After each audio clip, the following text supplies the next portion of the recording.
Pascal, j'ai 40 ans, je suis papa de jumeaux qui vont bientôt avoir 4 ans et j'ai quitté mon entreprise où j'étais salarié quelques mois avant la naissance de mes jumeaux pour devenir indépendant et du coup pour être plus libre de mon temps, pour passer plus de temps avec eux et pour également avoir un job qui soit plus en raccord avec ce dont j'avais envie et qui fasse plus sens pour moi.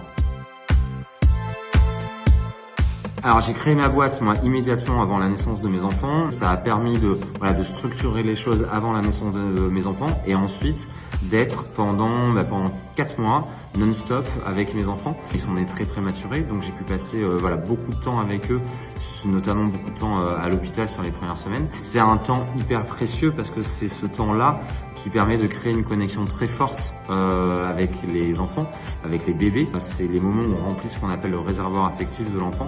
Et avoir ce temps-là vraiment dédié, c'est un temps super qualitatif. Et aujourd'hui, ils vont bientôt avoir 4 ans et je sens que tout ce temps, il était précieux. C'est du temps qui est pas rattrapable, c'est sur l'instant.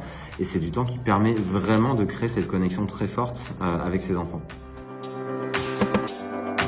Que les deux parents puissent être vraiment disponibles sur les premiers mois, ça permet à chacun de trouver sa place et en tant que père, en tant que parent et dans le couple également. Ça permet tout simplement d'être beaucoup plus solidaire, d'être à deux face à tous ces nouveaux événements. On est beaucoup plus fort pour démarrer dans cette nouvelle vie de parents.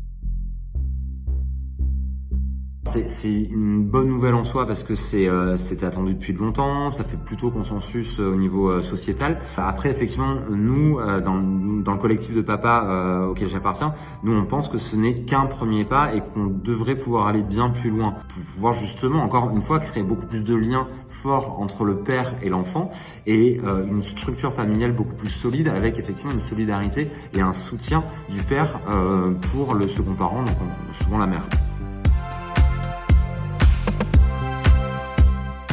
On sait aujourd'hui qu'il y a un écart salarial de l'ordre de entre 20 et 30% pour un même job entre les femmes et les hommes, ce qui est absolument pas justifié, en tout cas moi je ne le crois pas. Et ce décrochage de rémunération, il se fait notamment pour les femmes au moment de la grossesse. Et après, ça les suit tout au long de leur carrière. Changer le regard de la société sur la parentalité et ne pas le faire porter uniquement sur la mère, mais également sur le père. Ça veut dire qu'on transforme le risque au niveau de l'employabilité, le risque qui est posé sur la mère, donc un risque potentiel maternité, en risque parentalité, qui est le même pour les hommes que pour les femmes. Et ça, c'est un bon moyen de lisser cette inégalité qui n'a pas lieu d'être entre les femmes et les hommes. La réforme, elle va être accompagnée d'une obligation de prendre au moins 7 jours de congé paternité. Donc ça, c'est aussi une bonne chose, même si on aurait pu imaginer que ce soit un peu plus. Mais c'est notamment une bonne chose pour justement permettre et lever ces freins culturels qui empêchent effectivement une partie de la population de ne pas pouvoir prendre le congé paternité.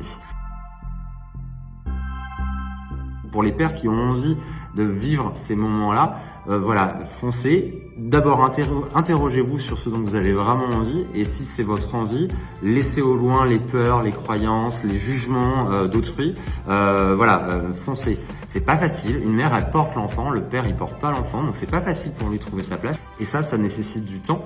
C'est pas juste comme ça sur quelques instants quand on rentre du boulot. Ça suffit pas. Donc profitons de ces premiers moments, de ces premières semaines pour créer ce lien fort. Aujourd'hui, c'est des adultes dans 20 ans et moi je trouve que le monde il est pas toujours très doux. Si on peut réussir à amener un peu plus de douceur sur ces moments clés pour l'enfant, on peut imaginer que demain ça fasse des adultes qui soient un peu plus alignés, conscients d'eux-mêmes, plus empathiques et qui puissent contribuer à un monde qui tourne peut-être un peu mieux.